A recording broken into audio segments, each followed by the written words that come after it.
qu'il faut pas que les gens confondent ma sultane là, parce que je vais parler maintenant comme un journaliste. Parce que la Radio Veritas que je gère, j'ai demandé à ce qu'on passe en direct le discours du président et je l'ai suivi à partir de la Radio Veritas. À la fin de ce discours, je suis allé sur Facebook et j'ai écrit 42e discours inutile. Pépé va te reposer, la retraite n'est pas une mission. C'est l'abbé Étienne Bakaba, le mannequin de Jésus qui l'a écrit. C'est pas fort, mon père. J'ai pris le discours de 2018 que j'ai ici et il était introduit. Le septennat qui vient de commencer devrait être décisif pour notre pays. Il pourrait même être l'un des moments les plus importants de notre histoire depuis notre accession à l'indépendance. C'est ce que pensait le président. Sauf qu'entre-temps, en évoluant, il nous a promis pour ce septennat rétablir la sécurité, conforter notre croissance économique et améliorer sensiblement la condition de vie des Camerounais. Je n'ai pas l'impression que ça a beaucoup avancé. Sur le plan de la sécurité, parlant en 2018... Parlant en 2018, sur le plan de la sécurité, parlant en 2018 de la situation sécuritaire, le président avait dit cette situation ne peut plus durer, sauf que 7 ans après, la situation ne fait que durer. Il avait aussi dit qu'il allait écouter tous ceux qui allaient travailler pour la paix. Toumi est mort, il n'a pas été écouté.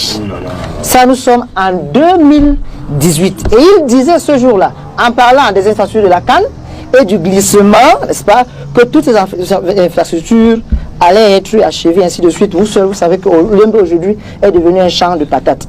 En 2023, parce que j'ai aussi pris le soin de lire le discours de 2003, j'ai souligné, mes chers compatriotes, ma détermination à œuvrer au bien-être des populations qui m'ont fait et continuent à me faire massivement confiance. Donc quand il le dit, il évoque la confiance que la population lui aurait donnée en 2018. Donc quand on dit c'est un discours bilan, on ne parle pas que de 2024.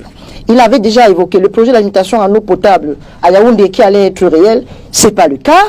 Il y avait les questions des barrages, c'est pas le cas. Il y avait les fameuses routes de Ebolovo à Kribi et autres, à Gombe, 180 km, 138 milliards.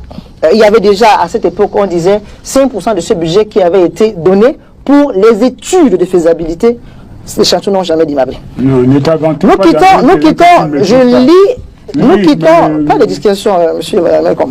Maintenant, quand on revient sur celui qui est d'actualité, celui qui est le discours bilan, il dit qu'il y a eu des avancées considérables.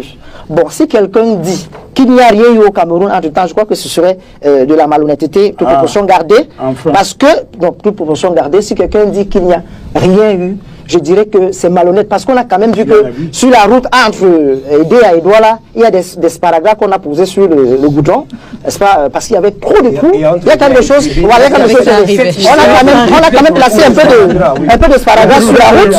Vous vous êtes rejoui très vite. Et puis là où je trouve que c'est de la provocation.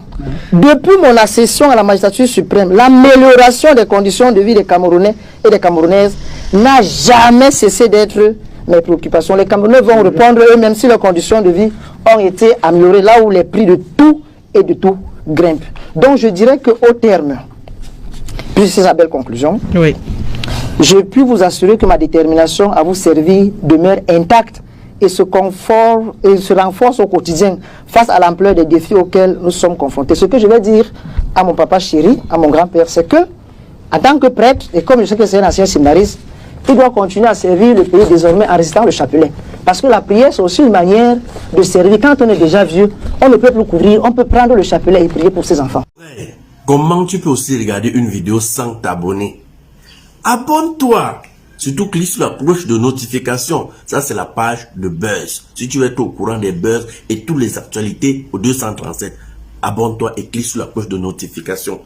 Partage aussi pour m'encourager. Surtout, si tu as quelque chose à dire, papa, lâche un commentaire.